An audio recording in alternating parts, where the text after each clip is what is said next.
L'application qu'on vient de lancer aujourd'hui, mon nom c'est Djibril Sarr, je suis un expert dans les systèmes d'information décisionnels et aussi en big data. Parallèlement, je suis un start-upper. L'application qu'on vient de lancer, ça s'appelle Yobalema, qui est une application de covoiturage qui concerne toute la population sénégalaise.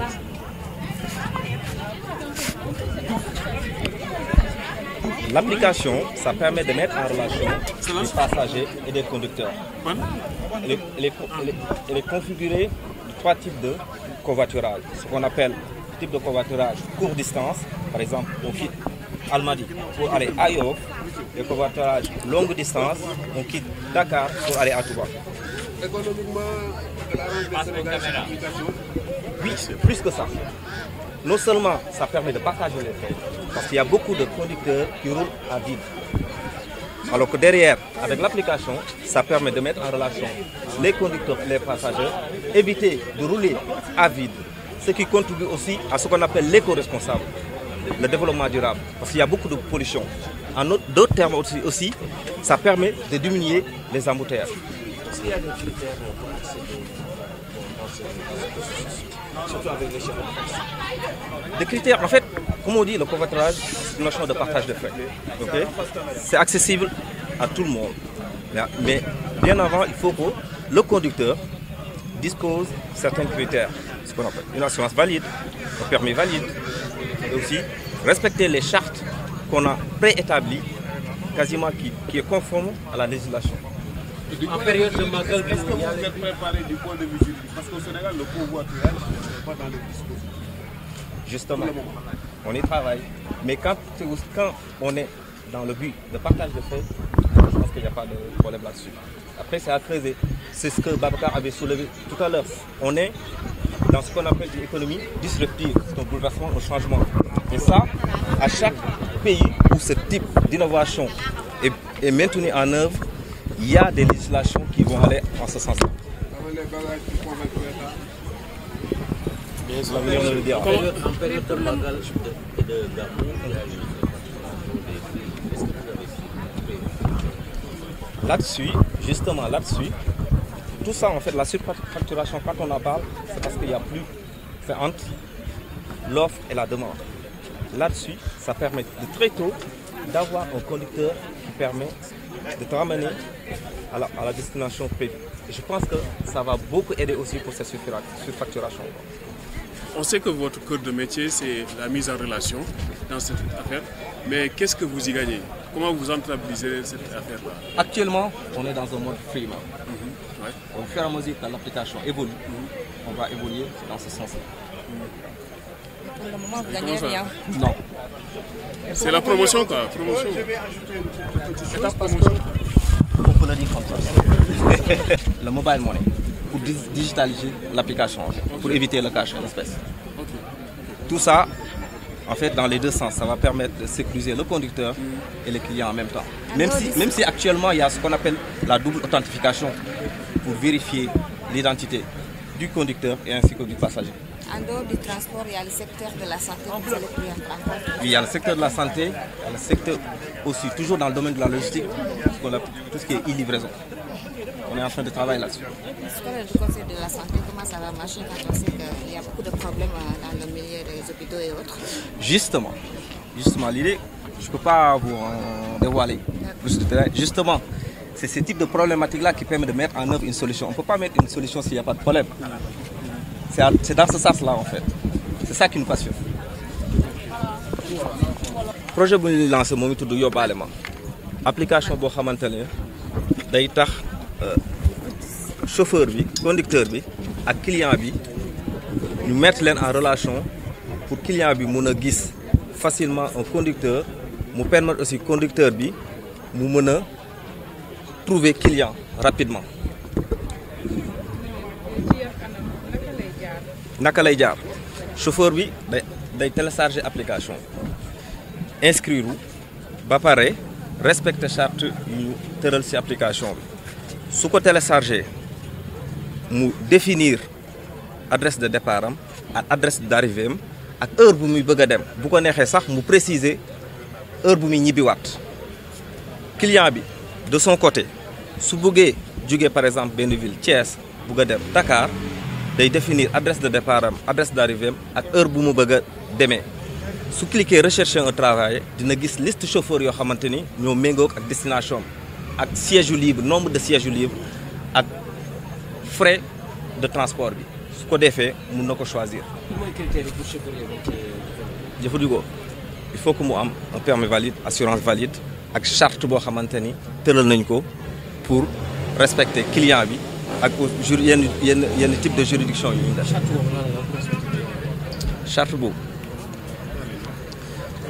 gëm na si jéem a assurer sécurité client bi bañ a dawal loo xamante ni nu mu ko neexee la loolu am nañ ci benn matukaay bu ñu ci jël lu ñu tuddee service notification à la fin chaque trajet client bi mun naa noter chauffeur bi aussi mun naa noter client yi si résumé yooyu si ñun si lañ mun a jukkandiku toujours di améliorer qualité wu application bi. est-ce que gis nañ chauffeur yi koy jëm Sénégal fii même si c'est pas formalisé du point de vue juridique wala législation Sénégal reconnaître le covoiturage yow naka nga mën a def ko installé ko fii. lu ma la moom la expliqué woon tout à l'heure c'est ce qu'on appelle la technologie disruptive mooy changement brusque fu mu am si monde yëpp la am fu mu ñëwee day fekk la plupart du temps muy am lu ñu tuddee vide juridique amu si dara mais boobu état bi mooy xool ak par rapport ak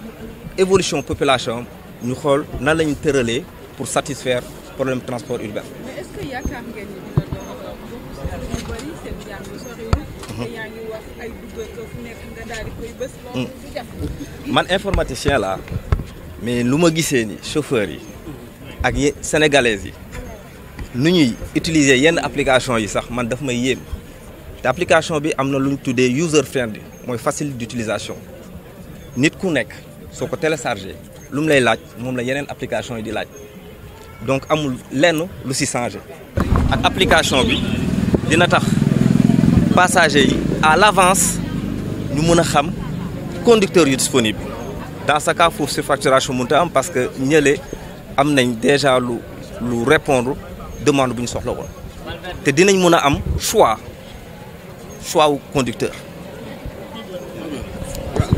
Plus d'une dizaine d'années. Tout à l'heure, vous avez beaucoup parlé d'économie numérique. On sait que le Sénégal a commencé à faire de l'économie numérique. Oui. Aujourd'hui, comment vous allez parvenir à convaincre les autorités-là, puisque cette application-là, du point de vue de législation, n'est pas encore reconnue? Bon, je pense qu'il y a un dispositif qui est en train d'être préparé. Donc, il y a un projet de loi sur la construction des startups. Et je pense que ce problème sera pris en charge et réglé. Et quand on parle d'économie numérique, on a tendance à aussi dire la technologie disruptive, les technologies de rupture, comme j'ai l'habitude. Donc je pense qu'à partir de ce dispositif, si le projet de loi est entériné, je pense que le problème de covoiturage au Sénégal sera encadré et nous pourrons y aller avec tous les dispositifs nécessaires. Voilà. ci wolof bon comme ni ma ko xam nga technologie dafa doon loo xam ne nii ni muy avancé dafa jéggi dayoo tey boo demee bitim réew ak yooyu changement yu bëri dafa am moom la ñuy wax technologie disruptive tey façon yi ñuy jëfandikoo jumtukaay dafa changé bu ma joxee exemple bu simple rek mooy ci téléphone yi bu njëkk ba da nga daan jël ni téléphone woo ko mu dugg ci cabine bee dem fële wala mu am fixe ay këram aujourd'hui lépp ci portable lañ koy def donc portable bi boo ko jëlee day nekk rupture ak li nga xam ne moom lañ doon utiliser fële mais teewul ba léegi service baa ngi fi aujourd'hui ñun xam nañ ni mobilité urbaine sénégalaise ça pose un casse-tête mais liñ ci jublu mooy indi yeneen i façon ak yeneen doxalin yoo xam ni buñ ko jëlee dina mën a dimbali secteur boobu. Notamment wax nga startup yi mu commencé développer au Sénégal est-ce que jàpp nga ne dynamique bi Sénégal jël bi mën na cee gagner ci wàllu koom. dégguma comprendre woon wax startup yi. waaw gis nañu ne Sénégal mu ngi ciy commencé intéressé ci wàllu bu baax koom lan la mën a jural dégg. waaw xam nga mooy li may wax tuuti rek économie numérique parce que économie numérique mooy fekk lu tuuti mu ful ko mu doon lu bëri fi mu nekk nii tey lii buñ ko defee boo xoolee ci yenn anam yi yenn services yeeg yooyu dafa am benn population bu ñuy viser mooy une population cible boo xam ni gars yi mën suñu woon jotee tey économie numérique day ñëw xool ñi nga xam ne nii ils étaient écartés mu ñëw jël leen boole leen ci cible boobu de ce fait que yow sa cible dafay yokk donc comme bi dafay ci anam ci moo ko mën a expliquer noonu lay demee ba yokk économie bi ci anam yooyu la daal. Est-ce que paiement électronique bokk na ci seen projet. bon waaw présentement xam nga bi ñu lancé application bi dañoo jël option cash bu ñu ko jëlee ba xool doxalin bi ni muy demee ci modèle économique bi dinañ intégrer ay paiement électronique soit avec les opérateurs économiques téléphoniques autant pour moi wala ñeneen ñi nga xam ne ñu ngi fi ñu ngi proposer service yooyu.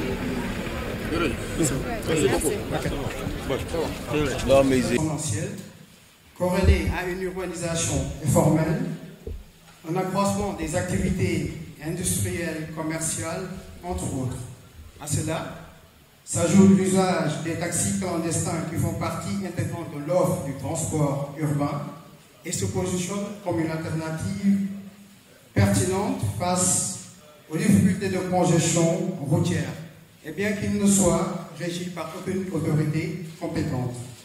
Pour apporter une solution durable à la congestion routière dans les grandes villes, je veux citer Mbour, Thiès, Dakar en particulier, des alternatives ont été pensées, notamment la création de gares routières modernes, publiques et privées. Par conséquent, il y a lieu de se poser la question de savoir si le défi de la mobilité urbaine durable est relevé aujourd'hui. Et à travers l'innovation disruptive, je veux dire l'innovation de rupture en français, changement de paradigme ou changement de façon de faire, entre guillemets, nous avons une nouvelle appréhension du marché de la mobilité urbaine et nous comptons mettre en œuvre une nouvelle façon de concevoir, de diffuser les services dans les 10 secteurs. Au regard de tout ce qui précède, Lab Factory Business, en intitulé LFB, compte apporter sa modeste contribution à la mobilité urbaine sénégalaise. LFB n'est qu'autre qu'une suite de l'évolution atypique de plusieurs projets entamés depuis plus d'une décennie, je pèse bien mes mots, et nous essayons d'amener notre touche personnelle à l'économie numérique sénégalaise après avoir surmonté certains obstacles pour mieux nous projeter vers l'avenir. Vous allez me permettre aujourd'hui d'avoir l'occasion de vous faire ce qu'on appelle du telling story. Mais avant de faire ce telling story, j'aimerais marquer une pause et revenir sur ce monsieur ici présent, qui se nomme M. Djibril Sarr.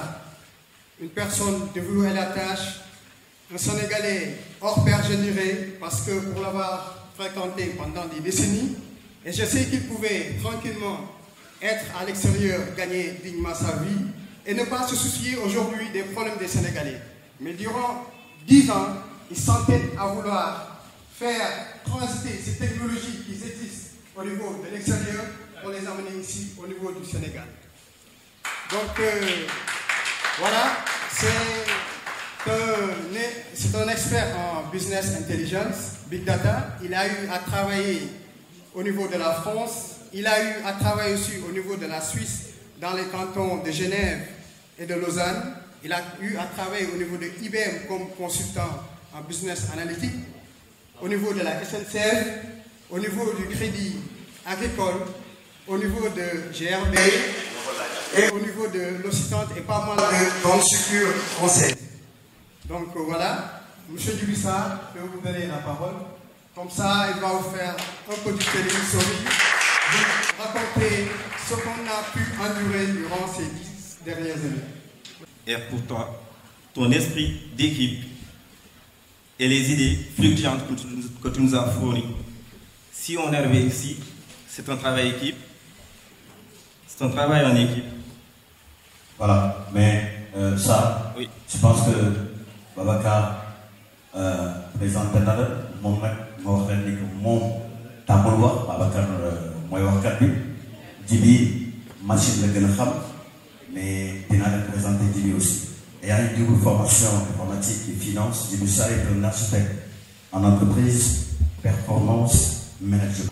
Yàlla dogal na ni collectif des usagers pour l'encadrement et la légalisation du covoiturage au Sénégal dafa nekkoon suñu combat bu yàgg ñu ko doon xeex ba def ci ay points de presse yu bëree bëri def ci ay émission rajo yu bëree bëri yàlla dogal ñu xamanteeg Djibi mu créé application bu mel nii ñu ko doon rêvé parce que comme ni ñu koy waxee rek am na ci pays yu baree bari ci àdduna bi ñu koy doxal te comme dañuy wax développement ak innovation ñu yaakaar ni suñu dëkk bi muy Sénégal war na cee mën a bokk comme ñun ci transport la ñuy yëngatu yor ay oto ñun ñoo yor Dacia yi 307 yi ainsi de suite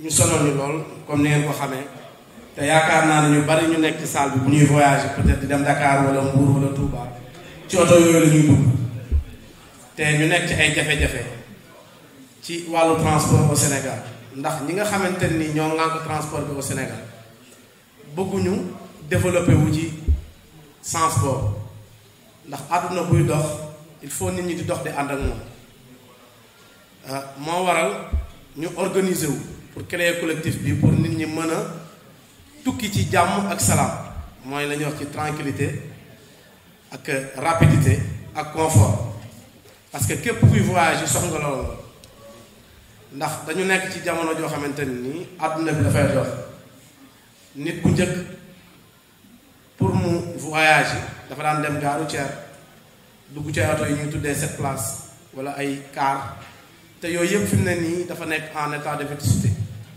ñuy xaar boobu ba léegi ñuy changer parc bi peut-être mënaguñ koo changer lii nekk loo xamante ni nii nag wax dëgg yàlla lu bees la ci réew mi Djibi Sarr initié ko ñu ko ci accompagner pour mu nekk réussite pour ñun ñëpp muy chauffeur bi ak client bi nga xamante ni client bi dina mën a voyager te du am benn stress du am benn problème à partir de fa mu nekk ci koñ bi mu dëkk ak fa mu jëm destination bi mu jëm il suffit mu dugg ci application bi comme ni ñu ko waxee le client moom dafay choisir chauffeur bi mu bëgg ak type de véhicule bi mu bëgg pour mën a voyager chauffeur bi moom day nekk ci biir application bi bu connecté woo au lieu muy dem ci ay garage di taxaw wala feneen ak feneen modernisation bi day toll foo xamante ni mën na tëdd këram connecté wu tey ki bëgg a voyage yi day dugg ci application bi gis ko jàkkaarloog moom daal koy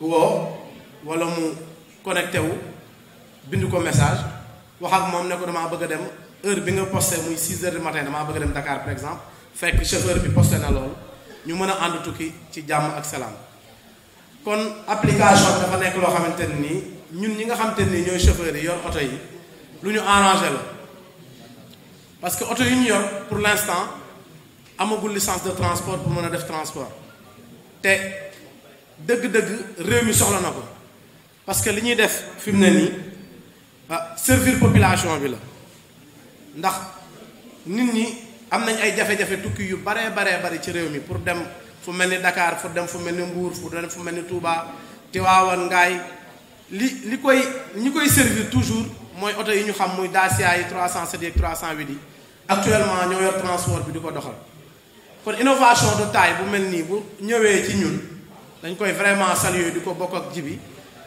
di ko wax félicitation Djibi vraiment ci li nga xamante ni indil ñu ko ndax boobu ba léegi ñun itam ñu ngi koy xeex di ko xaar parce que ñi ngi doon cité ay Uber ay Blablacar ñi nga xamante ni tey ñi ngi à l'étranger muy dox foofu di ñaan état bi nag mu jàppale ñu ci lii ndax tey bu ñu demee ba en Europe seen législation ñu dugal ci système de covoiturage bi mu mën a dimbali ñu baree ci wàllu transport bi kon war nañ ko mën a adopté ci suñu réew yi plus particulièrement au Sénégal ñu fexee ba ñu adopteel ñu ko ba nit ñi di ci mën a voyager te duñu am benn jafe-jafe parce que li fi nekk ci contraintes yi bari na ci wàllu transport d'une manière générale mais nag bëgg nañ application bi mu doon loo xam te ni lii lu am réussite la comme moo nekk une première mën nañu wax fii ci Sénégal dañuy ñaan yàlla na sunu borom def mu doon loo xamante ni réussite la pour ñun ñëpp asalaamaaleykum wa rahmatulah